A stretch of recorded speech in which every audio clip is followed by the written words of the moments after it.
Silakan duduk saudara, kita masih mempelajari surat Kolose. Jadi nanti sampai bulan November akhir kita masih belajar kitab Kolose.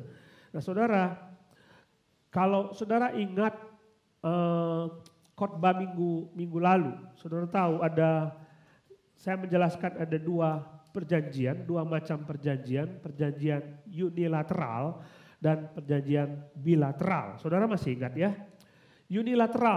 Bilateral adalah perjanjian antara dua belah pihak di mana masing-masing pihak memenuhi syarat tertentu. Minggu lalu saya memberikan contoh perjanjian antara Israel dan Mesir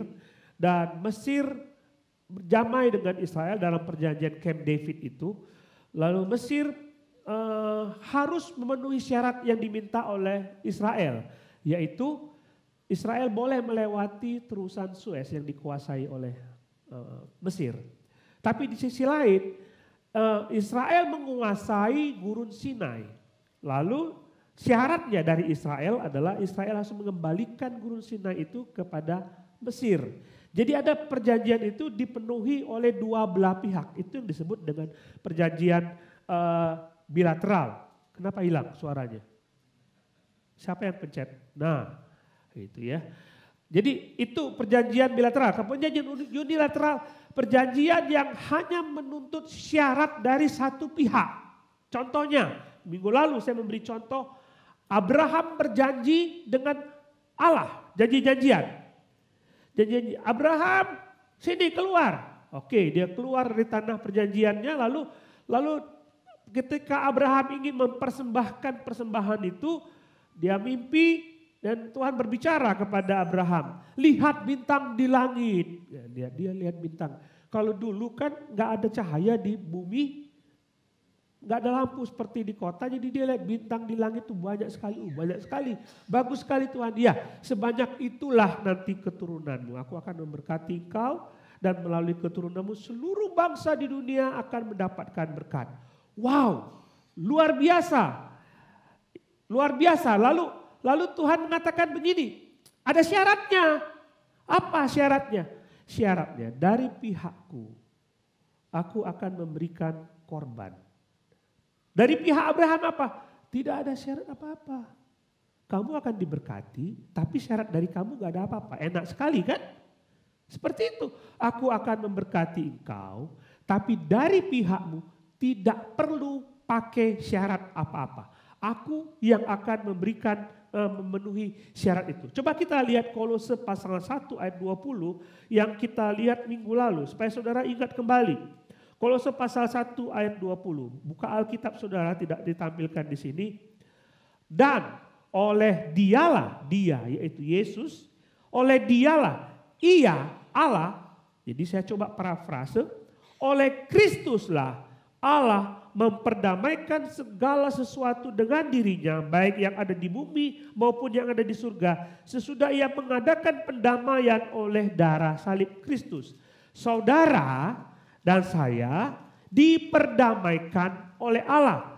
Syaratnya apa? Syaratnya adalah saudara tidak perlu syarat apa-apa. Jadi ketika Tuhan melihat kita tidak bisa masuk ke surga, dan Tuhan melihat kita bahwa kita akan dibawa ke neraka karena dosa-dosa kita, lalu dia ingin supaya kita masuk surga. Bagaimana caranya? Kalau begitu ada syaratnya kata Tuhan. Syaratnya apa? Syaratnya harus ada orang yang mati menggantikan manusia yang berdosa. Lalu dicarilah seluruh manusia ini, di antara semua umat manusia tidak ada yang memenuhi syarat gitu.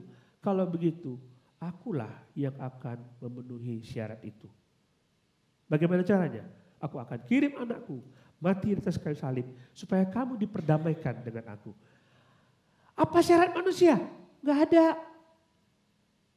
Firman Tuhan mengatakan bahwa karena kasih karunia, karena pemberian, saudara bisa masuk surga. Tapi harganya mahal. Yesus mati di atas kayu salib menggantikan saudara. Karena itulah Rasul Paulus mencoba untuk membawa pikiran kita. Kalau Allah sudah berbuat seperti itu, lalu kita seperti apa? Apa yang harus kita bisa berikan kepada Tuhan? Coba, apa yang bisa kita berikan kepada Tuhan untuk membayar harga yang dibayar oleh Yesus di atas kayu salib, setiap tetes yang darah yang tercurah untuk menebus dosa kita. Apa yang bisa kita bayar buat dia? Coba pikir. Apa yang bisa kita bayar? Karena itulah Rasul Paulus mencatat dalam Kolose pasal 1 ayat 24 sampai 29. Dia sebelum memberikan wejangan kepada jemaat Kolose, dia coba menceritakan mengenai dirinya terlebih dahulu. Aku orang yang paling berdosa. Kata Rasul Paulus ini, di antara semua rasul, akulah rasul yang paling hina, paling menjijikkan. Tapi dia mati di atas kayu salib. So, apa yang harus kita berikan kepada Tuhan? Pasal 1 ayat 24 sampai 29. Dia membeberkan kepada kita apa yang dia lakukan. Yang bagi saya, ini Paulus memberi contoh. Dia tampil all out buat Tuhan. Sekalipun aku mencurahkan semua darahku, nyawaku, aku tidak bisa membalas kasih Tuhan. Hidupku kuberikan kepada. Memang ini ciri khas Rasul Paulus. Kalau dia memberikan kepada kita dasar-dasar doktrin, lalu setelah dia menjelaskan bagaimana begitu besar kasih Allah, lalu apa yang harus kita lakukan? Seperti dalam Roma pasal 1 sampai 11, dia membeberkan panjang sekali 11 pasal. Dia menceritakan bagaimana Allah mati ketika kita masih berdosa, Yesus mati ketika masih berdosa, dan Allah menebus kita, dan mengatakan dalam Roma, karena kasih karunia kamu diselamatkan, lalu dikatakan keselamatan itu kekal, kamu tidak akan hilang, kamu milikku selama-lamanya, kamu kekal di surga. Kenapa? Karena Yesus yang mati di atas kayu salib. Kamu mati karena Adam, tapi Yesus mati karena untuk menebus dosa kamu dan kamu hidup kembali. Dijelaskan itu semua. Lalu apa yang harus kita lakukan? Roma pasal 12 ayat 1. Persembahkanlah hidupmu sebagai persembahan yang hidup, yang kudus dan berkenan kepada Allah. Lalu kalau kita bercermin dengan permintaan Rasul Paulus itu, kira-kira wajar gak kalau dia ngomong begitu? Coba pikir. Kalau Allah mengutus anaknya yang tunggal mati di atas kayu salib, supaya saudara selamat, diberikan secara gratis keselamatan itu. Wajarkah saudara mempersembahkan hidupmu yang kudus dan berkenan kepada Allah? Pikir. Wajar gak? Wajar saudara. Dan dia memberi contoh dalam 24 sampai 29, Kolose pasal 1 ayat 24 sampai 29. Kita baca bersama-sama. Kita akan berdiri, kita baca ayat 24 sampai 29. Saya baca ayat yang genap, saudara baca ayat yang ganjil. Kolose pasal 1 ayat 24 sampai 29. Sekarang aku bersuka cita bahwa aku boleh menderita karena kamu dan menggenapkan dalam dagingku apa yang kurang daripada penderitaan Kristus untuk tubuhnya, yaitu jemaat.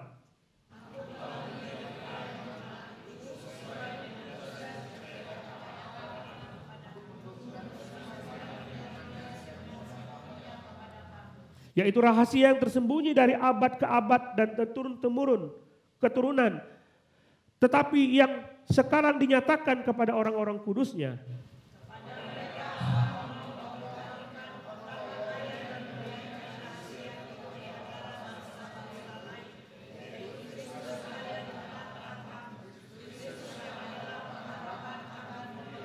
Dialah yang kami beritakan apabila tiap-tiap orang kami nasihati dan tiap-tiap orang kami ajari dalam segala hikmat untuk memimpin tiap-tiap orang kepada kesempurnaan dalam Kristus.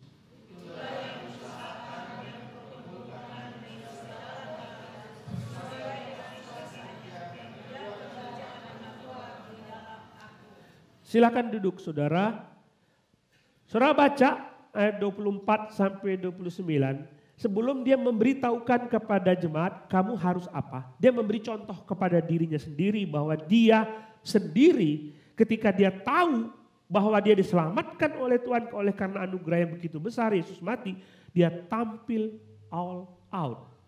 buat Tuhan. Dia memberi contoh itu buat Tuhan. Waktu saya mengambil keputusan untuk menjadi hamba Tuhan, pada waktu itu saya ingat sekali, saya beberapa bulan, cuma 1-2 bulan, berat badan saya itu turun drastis, saudara. 20 kilo hilang. Kalau sekarang saya ingin turun berat badan karena penyakit itu gampang sekali, enak sekali. Menurunkan berat badan itu susah. Tapi saya turun berat badan 20 kilo lebih dalam waktu 1 bulan. Bukan karena saya diet, saya makan banyak. Tapi karena satu penyakit yang disebut tiroid, hypertiroid. Saya makan makanan yang bergizi, semuanya hilang. Tidak ada gizi itu yang bisa masuk ke dalam tubuh saya. Jadi nutrisi itu tidak masuk, jadi saya kurus. Jadi orang stunting, kurang gizi. Jadi sampai satu ketika saya ngomong sama Tuhan, Tuhan saya mau melayani Engkau.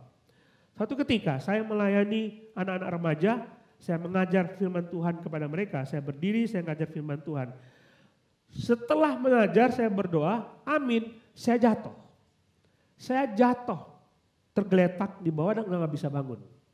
Sadar saya, tapi kaki saya dari perut ke bawah itu lumpuh karena tiroid itu.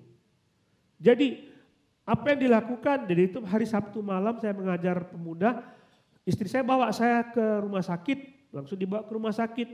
Dokter yang merawat saya adalah mengatakan begini, untung ibu bawa malam-malam ini, karena kalau tidak dibawa malam ini, bapak ini sudah ketemu Petrus katanya.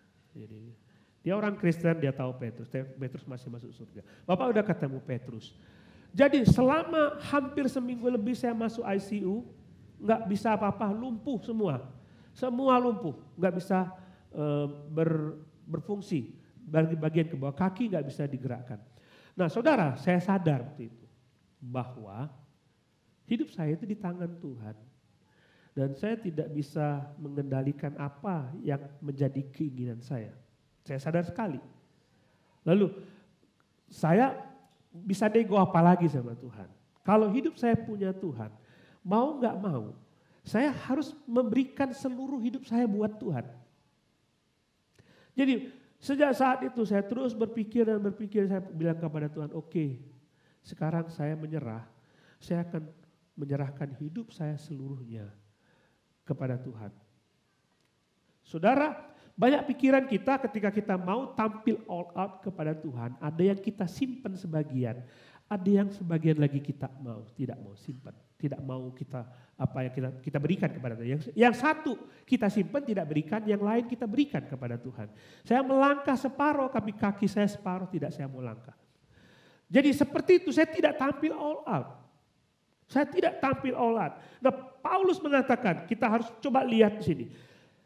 Kalau di dalam ayat yang ke-24, kita lihat dulu apa dia maksud ketika dia tampil all out bagi Tuhan. Coba lihat ayat 24. Sekarang aku bersuka cita bahwa aku boleh menderita karena kamu dan menggenapkan dalam dagingku apa yang kurang dari penderitaan Kristus untuk tubuhnya, yaitu jemaat. Coba pikirkan kalimat ini, baca pelan-pelan. Aku bersuka cita bahwa aku boleh, coba pikir. Sudah bisa gak ngomong kayak gitu? Aku bersuka cita kalau aku boleh menderita. Siapa yang bisa ngomong begitu? Tuhan kasih aku penderitaan supaya aku bersuka cita. Kenapa Paulus ngomong seperti itu? Saya rasa waktu dia merenungkan, coba bayangkan kalau merenungkan Yesus mati di atas kayu salib. Dan dia mengatakan kalau aku menderita, aku bangga. Karena Allahku, Yesusku mati di atas kayu salib menderita bagi aku. Dan aku bangga kalau aku bisa menderita bagi dia. Dalam melakukan pengabdianku kepada dia, aku menderita itu sebuah kebanggaan. Dia. Kalau Yesus mau menderita bagi aku, maka bagiku adalah sebuah kebanggaan kalau aku mau menderita bagi dia.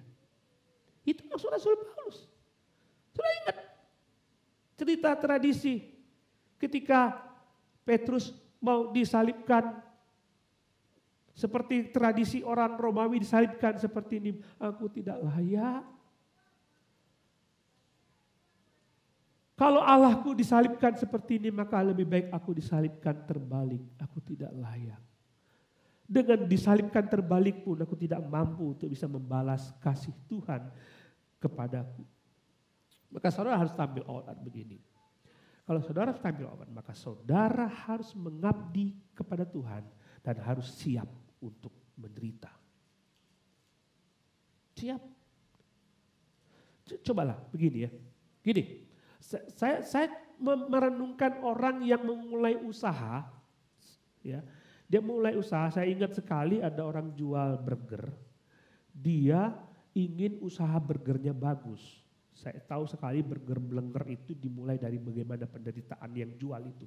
Saya mau burger saya laku.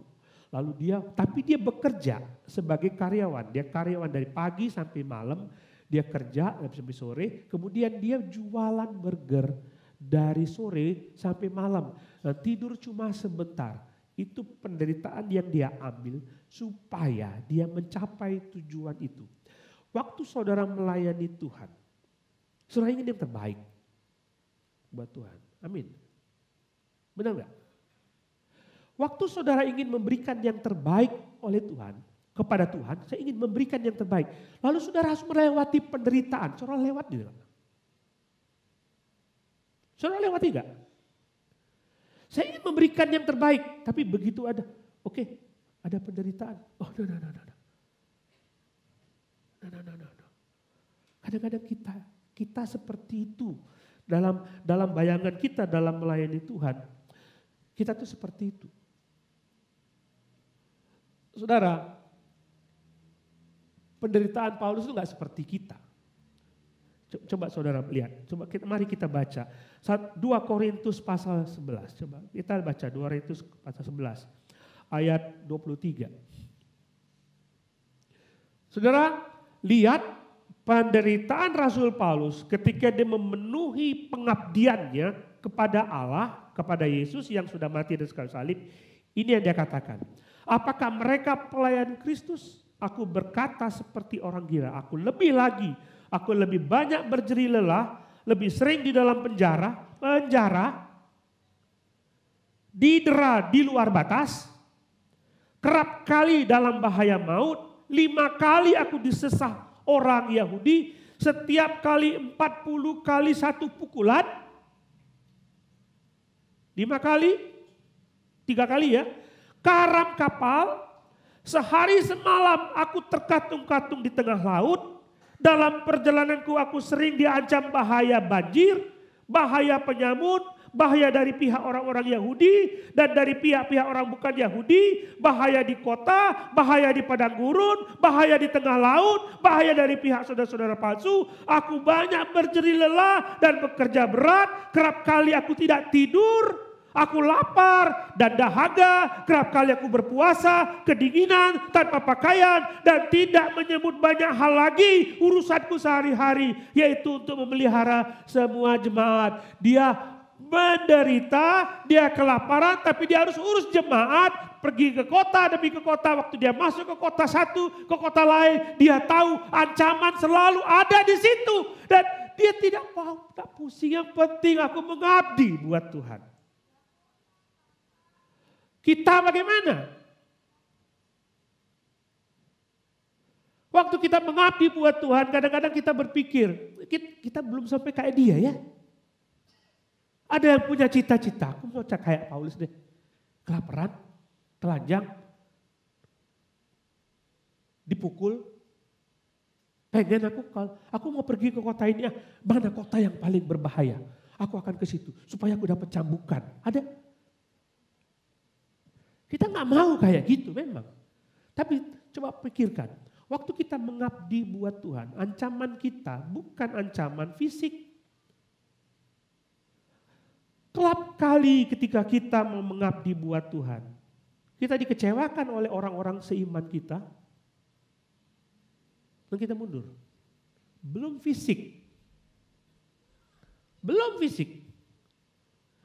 Kita tidak dihargai oleh orang-orang seiman kita, Belum fisik, baru pikiran, baru mental saudara yang kena. Kita mulai, untuk apa aku seperti itu? Ini aneh ya, orang lain yang salah, Yesus jadi korban. Saya ngomong berkali-kali itu. Rasul Paulus kita nggak seperti dia, tapi kita belum sampai mencucurkan darah, kita udah mulai mundur dari pengabdian kita kepada Tuhan. Saudara, apakah Yesus berhak mendapatkan lebih dari saudara? Apakah Yesus berhak mendapatkan lebih dari saudara? Di perusahaan-perusahaan ada yang dengan istilah itu service excellent, memberi yang terbaik. Ya, ini ada Pak Ardi ini. BCA itu satpamnya katanya bagus-bagus. Bahkan bisa menjelaskan semuanya itu ya. Tuh, situ service excellent. Saudara kalau masuk kantornya sudah ada kopi, ada teh, ada permen, bagus sekali. Itu. Kalau ditanya kenapa begitu? Customer adalah segala-galanya bagi kami. Kami layak memberi yang terbaik buat customer. Begitu kan? So siapa Yesus bagi saudara? He deserve that. Dia layak mendapatkan yang terbaik dari saudara. He deserve that. Coba buka Ibrani pasal yang ke-12 ayat 3 dan 4.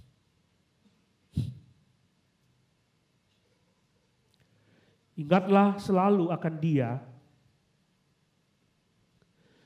yang tekun menanggung bantahan dan sehebat itu terhadap dirinya dari pihak orang-orang berdosa, supaya jangan kamu menjadi lemah dan putus asa. Dalam pergumulan kamu melawan dosa, kamu belum sampai mencucurkan darah. Belum.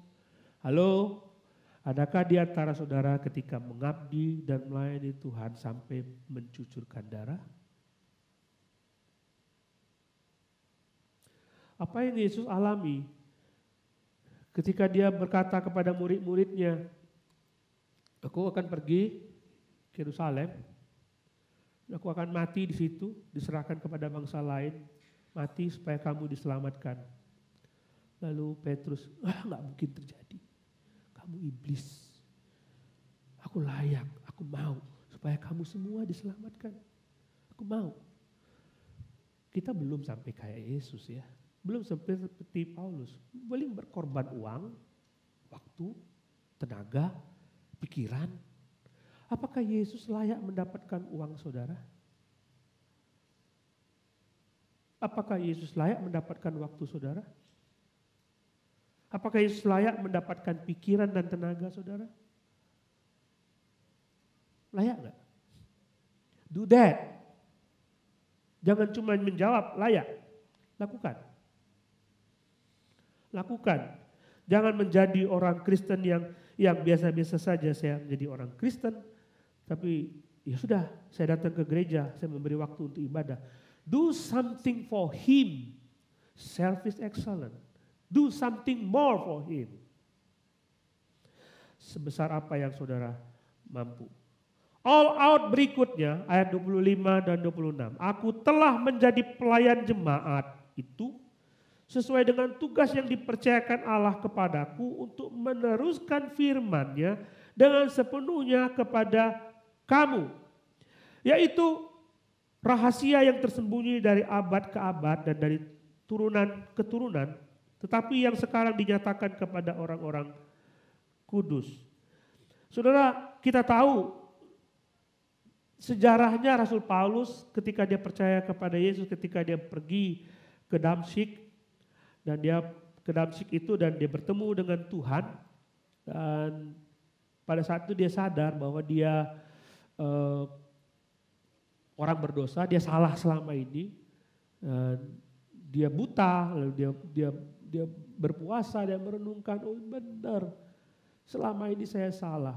Dan dia merenungkan berbulan-bulan lamanya, dia sadar bahwa setelah membaca Alkitab, Yesus adalah Tuhan dan mati bagi saya. Lalu Tuhan berkata, saudara baca, ketika Ananias disuruh oleh Tuhan datang kepada Paulus, Tuhan mengatakan kepada Ananias, orang ini akan menjadi alat pilihanku dan aku akan menunjukkan kepadanya betapa banyaknya penderitaan yang akan dialami oleh dia. Dan Rasul Paulus sadar itu. Dia diberitahu oleh Tuhan juga seperti itu dan dia mengatakan kepada Paulus, Paulus, aku akan pilih engkau. Jadi ceritanya mungkin diskusi Tuhan dengan Paulus. Paulus, aku akan pilih engkau menjadi alatku memberitakan firman Tuhan kepada orang-orang non-Yahudi. Kamu siap gak? Nah itu kan pertanyaan Tuhan kepada Paulus. Ini mungkin seperti Tuhan tanya kepada Yesaya, ya aku mau menjangkau orang-orang itu, siapa yang mau pergi? Kita kan mudah sekali jawab, ini aku utuslah dia gitu ya. Kita mudah sekali jawab gitu.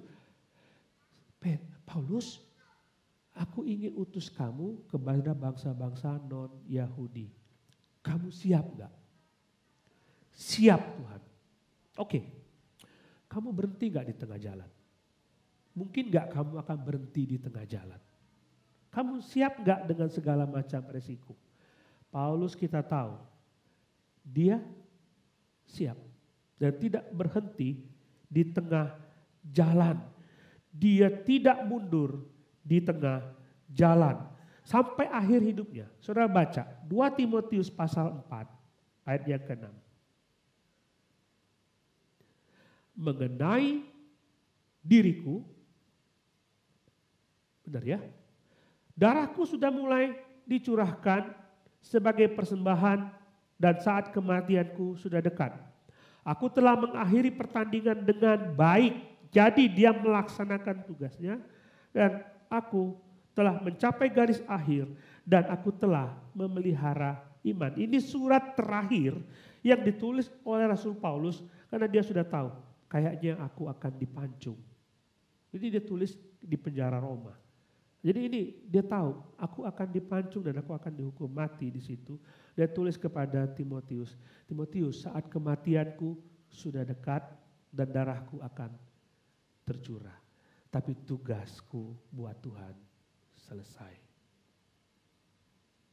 Selesai.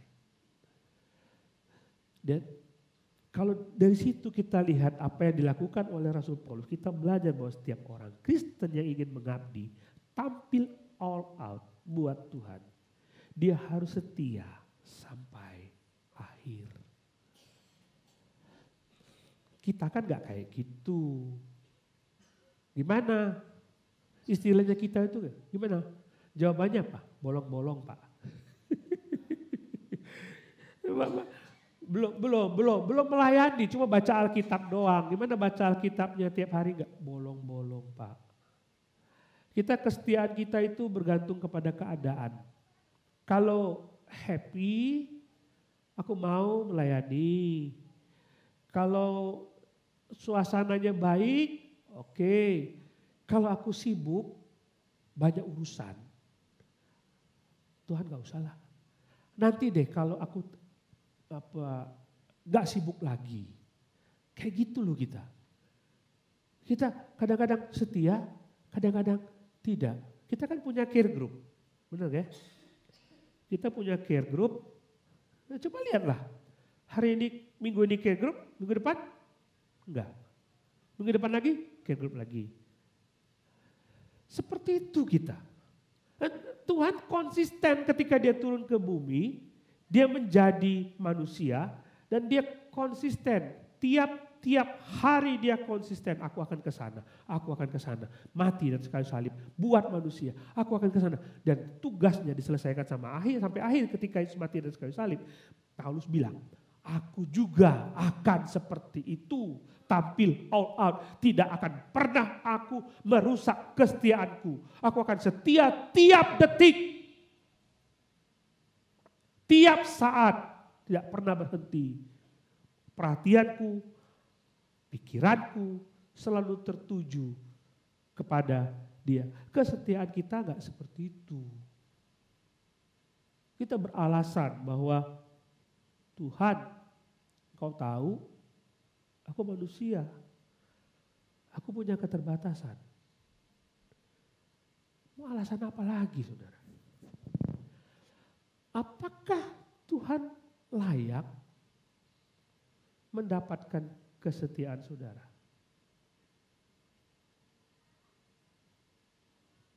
Apakah Dia layak mendapatkan kesetiaan saudara? Jadi setiap kita yang mau mengabdi buat Tuhan dan ingin tampil all out. All out itu segala-galanya. Apapun kuberikan buat Tuhan harus setia sampai akhir. Jangan berhenti karena persoalan, jangan berhenti karena masalah. Yang ketiga, coba kita lihat di dalam ayat 28. Dialah yang kami beritakan apabila tiap-tiap orang kami nasihati dan tiap-tiap orang kami ajari dalam segala hikmat untuk memimpin tiap-tiap orang kepada kesempurnaan dalam Kristus. Itulah yang kuusahakan, aku mengusahakan, yang kupergumulkan dengan segala tenaga sesuai dengan kuasanya yang bekerja dengan kuat di dalam aku. Coba lihat dalam bahasa Indonesia sehari-hari. Untuk mencapai hal itu saya bekerja keras. Saya berjuang dengan seluruh tenaga yang diberikan Kristus kepada saya. Dan saya bekerja dalam diri saya dengan penuh kuasa. Saudara lihat di sini. Ada dua yang bekerja, dua pribadi yang bekerja. Itu Paulus bekerja, tapi Allah juga bekerja. Benar kan? Paulus bekerja, Allah bekerja. Nah, ada dua kontradiksi bagi orang-orang Kristen. Ngapain kita bekerja capek-capek? Saya melakukan bagianku dan biarlah Allah melakukan bagiannya. Bagianku hanya sebatas ini aja. Aku nggak usah yang lain. Biar Allah yang terlibat, kuasanya lebih besar dari aku. Kita bersembunyi di situ supaya kita nggak kerja keras. Benar nggak? Aku melakukan bagianku, sisanya Allah. Kamu itu males atau apa gimana? Kita sembunyi di situ. Tapi Paulus mengatakan, aku bekerja keras. Siapa yang bekerja? Ada orang yang begini. Udahlah, enggak usahlah bekerja biar Allah yang bertindak. Dia lebih hebat, dia lebih berkuasa. Saya tidak bisa apa-apa. Tapi ada sisi lain. Orang yang bekerja keras. Bekerja giat-giat. Memberikan seluruh waktu dan tenaganya buat Tuhan. Tapi tidak pernah mengandalkan Tuhan. Ada dua hal itu. Tapi saya ingin mengajak saudara untuk bicara mengenai hal ini. Saudara harus kerja keras buat Tuhan. Kerja bukannya kerja biasa. Bukan males saudara. Istilahnya ini adalah istilah yang untuk atletik. Orang atlet ketika dia mau berlomba, dia tiap hari berlatih terus. Tanpa ada latihan dia tidak akan pernah menang. Salah seorang pemain MU, Manchester United, saya nggak kenal pemain Liverpool, saya kenal pemain MU. Jadi ini ilustrasi saya gitu ya. Saya nggak kenal, siapa sih klub, ada klub namanya Liverpool ya? Ada ya? Ada. Saya kenal pemain MU, ya, Sancho namanya, Sancho. Tahu. Orang Liverpool tahu Sancho, tapi orang MU nggak tahu Liverpool. Jadi gini, ini Sancho, Jadon Sancho, ini pemain bagus saudara. Pemain bagus. Dia hebat. Tapi dia kena disiplin karena tidak latihan. Telat latihan. Dia hebat, kalau disuruh giring bola ngegol dia bisa. Tapi dia kena disiplin karena tidak latihan. Bola loh itu loh. Dia udah pinter loh. Tapi karena dia tidak bekerja keras, dia didisiplin. Kalau Allah buat gitu bagi kita yang melayani, bisa nggak? Siapa yang kena disiplin? Siapa? Semua ya? Pemain bola aja kena disiplin karena telat latihan. Itu telat 1 menit, duduk sana, gak usah latihan. Gak bisa kayak gitu. Pelatih akan menghargai setiap pemain yang bekerja keras. Itulah dimaksud di sini. Kalau kamu gak bekerja keras, kamu didiskualifikasi. Lalu apa peran dari kuasa Allah? Gini contohnya. Suatu kali saya pergi ke supermarket bahan bangunan. Ya, bagi laki-laki kan suka gitu alat-alat pertukangan. Saya bilang sama tukangnya itu, pegawainya, Pak saya mau pilih bor, drill. Saya pengen beli bor. Bor mana yang bagus? Dia bilang begini, Bapak gunanya untuk apa? Bapak gunanya untuk apa? Kalau Bapak untuk ngebor kayu, pilih bor ini. Powernya gak begitu besar. Kalau mau pilih ngebor dinding, tembok, pilih bor yang ini Pak, powernya hebat. Kalau Bapak mau ngebor besi, bornya yang ini, lebih kuat lagi. Kalau mau cuma ingin pakai sekrup, bornya ini Pak, ringan, gak begitu kuat. Jadi, tools yang diberikan kepada kita sesuai dengan apa tenaga yang kita mau lakukan. So, kalau saudara mengatakan, saya tidak bisa apa-apa, Tuhan punya toolsnya. Tuhan punya powernya yang bisa diberikan kepada saudara.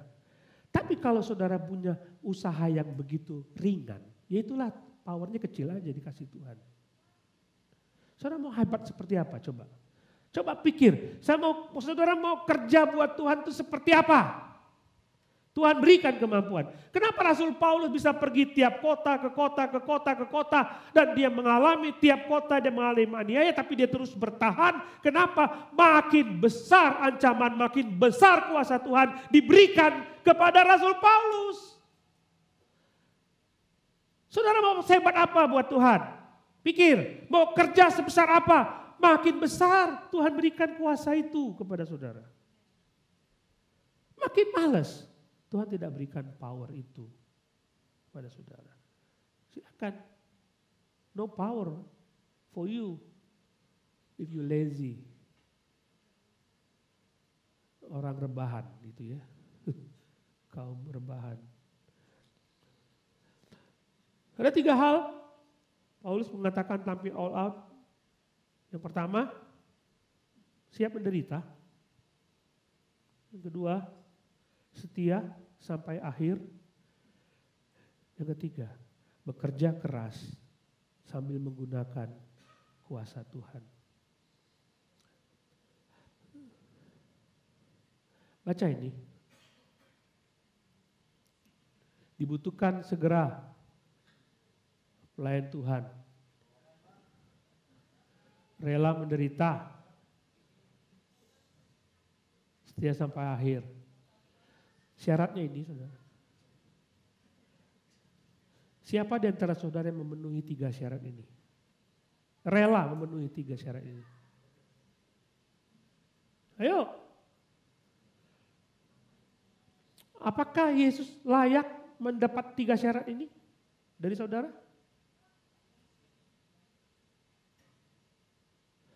Mari kita berdoa.